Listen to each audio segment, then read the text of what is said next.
మంచిగా బతకాలని చెప్పి మన దేశాన్ని ఇంత తీసుకుపోవాలని చెప్పి ఎందుకంటే జరుగుతున్న కొన్ని యుద్ధాలు జరుగుతున్నాయి.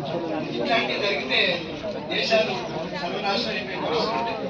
కాబట్టి అది అట్లాంటి పరిస్థితులు మన దేశంలో రాకుండా మనమందరం కలిసికట్టి ఉండాల్సిందిగా మీ అందరూ ఒకసారి రంజాన్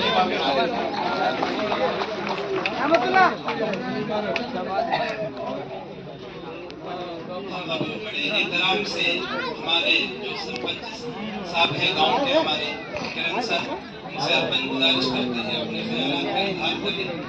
सबसे भी कुछ सुनना चाह रहे हैं। हेलो